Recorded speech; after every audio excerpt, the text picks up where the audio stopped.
everybody, and welcome to another casted game of Planetary Annihilation Next Generation RTS from Uber Entertainment. I am TheWrongCat, and I'm joined by Uber's CEO, Bob Berry. Hello.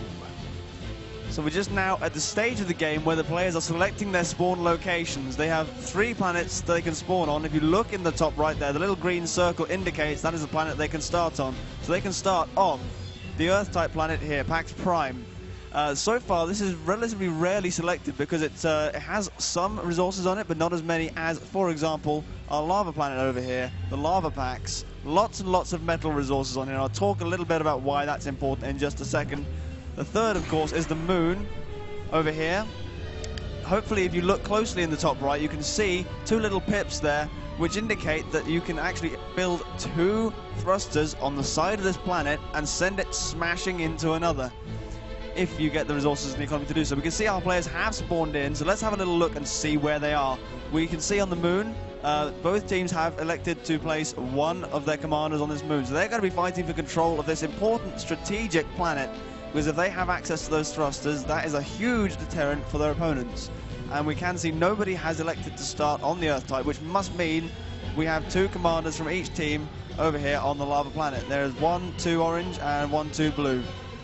And it's important to point out that they didn't know where the other team was starting. No, exactly. Correct?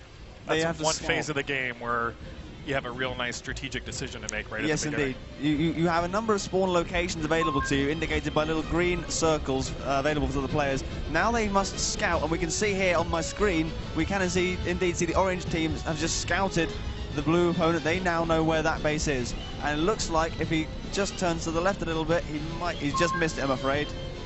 He's now seen the second blue base. So Orange has got full vision of both of their opponents. I'm going to quickly switch now to the perspective of the blue player, who currently does not know whether he has 1, 2 or no opponents on this planet. PAX Prime is empty, of course. So this moon has been the scene of some rather heavy fighting in previous games. Very, very aggressive play. You can see, in fact, they have not built any economy structures on this moon so far at all. They are just building factories, lots and lots of build power being used here. They want to try and take this moon over as quickly as they can, and time really is of the essence. You can see, in fact, this player has in fact been building lots of economy type structures. That's a significant disadvantage this early on, when you can see just how much build power is available to this orange player here. Building military units here, we can see the basic tank, the Bolo, and that's a fairly heavily armored unit which can fire at a good range, and this is a very heavily armored Inferno. They have incredibly short range, but if they get in range, they have a very high damage dealing flamethrower mounted to the front. So you do not want to let them get too close. And in fact, they've just sent that across very, very early on. This is going to be raiding, taking out these metal extractors. And you can see the metal extractors have been built on these little green resource points here, the metal deposits. You must continue to expand in this game. Obviously, you can see they're scattered across all of the planet, and all of the planets, in fact, in this system. So expansion is absolutely key to control those points and to increase your resource flow. We do actually have a flow-based economy in this game, which means that instead of stockpiling resources to build your units and structures, you, in fact, just have to stream in as much as you're using. If you have as much going in as you have going out, everything is fine. However, if you start to spend a lot more than you actually have, your efficiency will reduce and you will build slower. And you can see, in fact, the orange team is, in fact, splitting in and out over 100%, and they do get slowed down by having a lack of energy in this case. On the lava planet, we've got 3 raiding parties being sent out by blue, but it looks like they've got the recon to find them, and I'm not sure if they're going to make it all the way to the enemy base there. Unfortunately, they've not included any anti-air units in there. So those bombers are going to slowly pick that apart, and they're not even going to get as far as the base before they are eliminated. This looks like it's going to be a real strategically important planet. I mean, it's extremely resource-rich, don't you think? Yes, it is indeed. It's the most resource-rich planet in the system. However, once we get a little bit of a shot of these bombers dropping stuff on tanks, there we go. I'm going to quickly flick across something I've not discussed with you yet, and that is the gas giant here. This is a new feature which has been brought in for PAX. added to the game.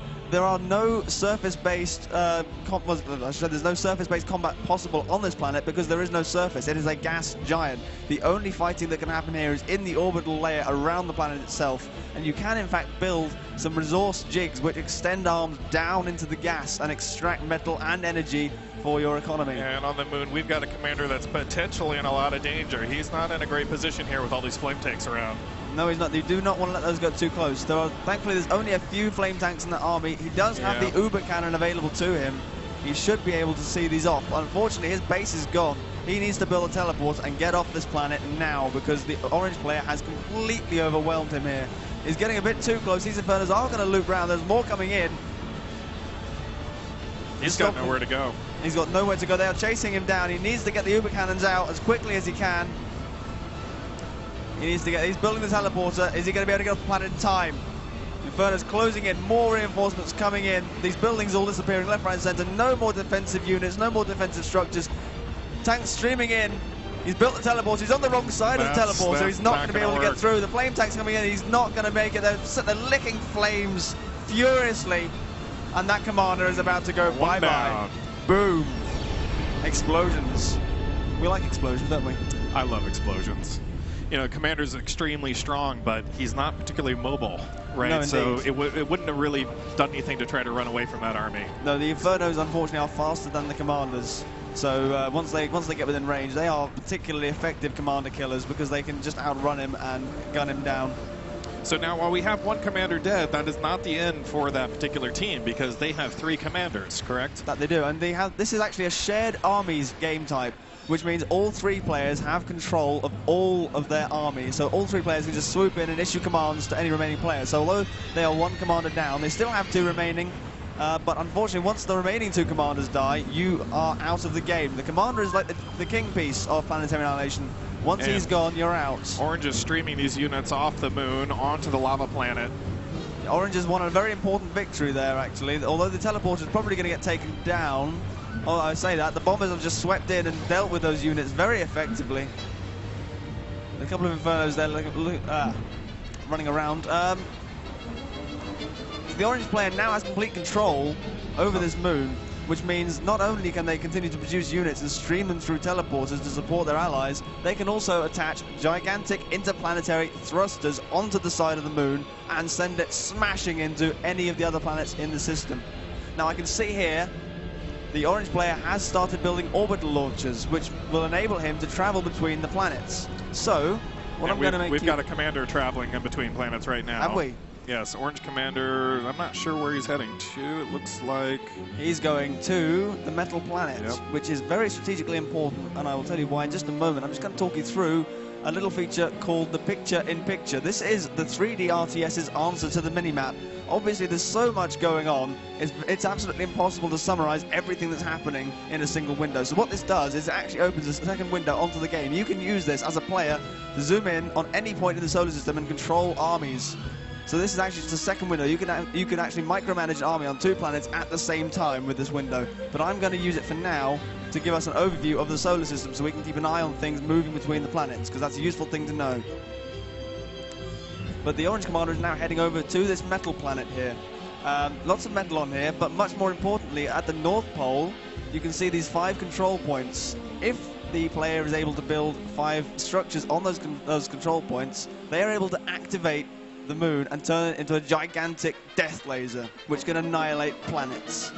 So I suspect strongly that is what our orange team is heading to try and do. And we've got a blue force coming in on the lava planet looking to take out that teleporter. I'm not sure if they don't now have the firepower to get this. They've got some pretty significant defenses up.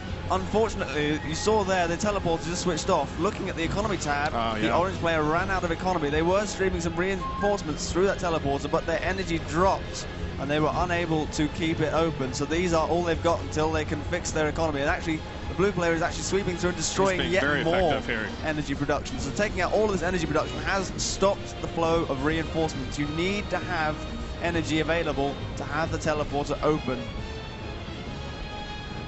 So although orange has won that moon, they're not in as strong a position as perhaps they would like to be, because this lava planet is looking very precarious for them indeed. Blue have been extremely effective here in raiding pushing them away. That commander's down to half health. He is. He's got to be careful. I'm not sure if they're going to be able to get their energy production back up to get that teleporter online. They really desperately need to focus down that energy. They've lost a lot, actually. Looking here, you can see the wreckage is there. That's some energy production. And of course, they lost a little bit on that move while they were. Oh, it's flickering. It's flickering on and off, yeah. So let's have a look. We have another orbital launcher here for Blue. They are producing orbital fabricators. So we have moved on to the interplanetary stage of the game. So far, I don't think I've seen, here it is being built now, an advanced vehicle factory here for Orange. Now in Planetary Annihilation, there are two tiers, basic and advanced. Players start off in the basic tier. These factories produce fabricators which can then produce these advanced factories. Whilst expensive, they give you access to much more powerful units later in the game. There's a ping there from the Blue players. Looks like that may have been on the moon. And the Orange player now has a teleporter up on the metal planet, and he's got his commander through. Yes, he does. So now that Orange has a presence established here, they're going to start building up their economy, building a base. In fact, there's two commanders here. One has landed in Astreas, one has come through the teleporter. So a safe haven here for Orange. I'm just looking. I suspect that Orange, in very short order, once they've got their advanced fabricators online, is going to start construction of these Halleys on here. Or they could perhaps elect to start on the orbital laser on the metal planet itself. They've got two of those mass destruction options available to them. Blue need to do some work here to try and regain some control of this solar system, because the two strategically important planet-destroying utilities available are both controlled by Orange at this point. Another little force sweeping in there. A ping there by Blue. Target the teleporter, he says. Stop those units coming through and defending the Orange base. But there's so many streaming through here. If we quickly flick back to the moon, wherever that teleporter is, there it is. You can see all of these factories are just pumping units straight in there. They've actually queued up these factories so that every unit they produce automatically goes through this teleporter, and that is keeping the lava planet alive for now for the Orange team. That teleporter is absolutely crucial to their survival on this planet. It looks like Orange has been able to rectify their energy problem. They are now actually in surplus here, so they've got plenty to work with. Both teams have the gas giant in play now. However, they do not have recon on each other, so they don't know that the other team is there. That is correct. Neither team has built an orbital and deep space radar, which enables you to see any orbital units in the system. Actually, I apologize, Orange, colorblind today. Orange do have an orbital radar up. They can see the Blue presence there now. I think that may have been an energy store, which led to them not being able to. Of course, you have to have the energy available to use your radar systems. And they're sending over an Avenger now, an orbital fighter, and there are no defenses here by the Blue player. This Avenger will come in here, sweep through and take out all of these fabricators, and that's going to push Blue off this gas giant. You see here the resource jig extending its arm down into the gas and beginning resource extraction. So how significant of a shift could this be if one team dominates this gas giant? Well, the gas giant is essentially an infinite pool of resources, so if you're able to take complete control of the gas giant, you have got an infinite economy available to you. We have a streaming economy, and as long as you have got space in your storage, you will have income streaming in, able to bolster your war effort across the solar system. We've got a number of orbital units flying off the moon now, heading for what looks like the lava planet. Yeah, Orange do need to try. Orange, you are right. The Orange team does need to bolster their effort on the lava planet. What they're doing here, you can see above the Blue base, because Blue does not have any orbital radar. They don't know this is here, but what you're actually seeing is an orbital fabricator building an anchor in space. The anchor has the ability to shoot down onto the ground level and take out units beneath it. So if they continue building these above their base, Blue is going to be extremely irritated, I'm sure. Is right next to their factory, so the units streaming out of here will be obliterated from space. And we're about to see a pretty nice land battle here, but as the Orange presses in through that teleporter, attacking the Blue base, looks like he's going to be going after his production here, unit production. So all of those factories there are likely to be destroyed. These Infernos, once they get in range, absolutely decimate everything. There's not enough of a force here really to defend. At the moment, they're and he's not, going around the backside of these factories, using them as cover, which is a great move here tactically. Exactly. The wreckage actually blocks the shots from these tanks here, so they'll be trying to fire through, but they have to destroy the wreckage first before they're able to land any hits on their opponent's armies. Blue really needs to sort out their orbital radar. And now we've got anchors firing down from the orbital layer as well. And we see the GGs have actually been called by Blue. Wow. I think they've given up. Wimps. Are they going to continue to fight, or are they just called the GGs? I'm pretty sure the crowd wants to see a planet blow up. What do we want, I could crowd? be wrong. You want a planet to blow up? Yeah? Well, let's hope they don't delete their commanders then. Orange just sweeping through here. This economy is all going to fall. Anchors are... Oh, there we go. There go the commanders. They've destroyed their commanders. They've deleted their commanders. And once you lose all your commanders, you lose the game. Blue team concedes. If you want to see some planet smashing action, I suggest you stick around because we're not going anywhere. We're going to be casting these all day.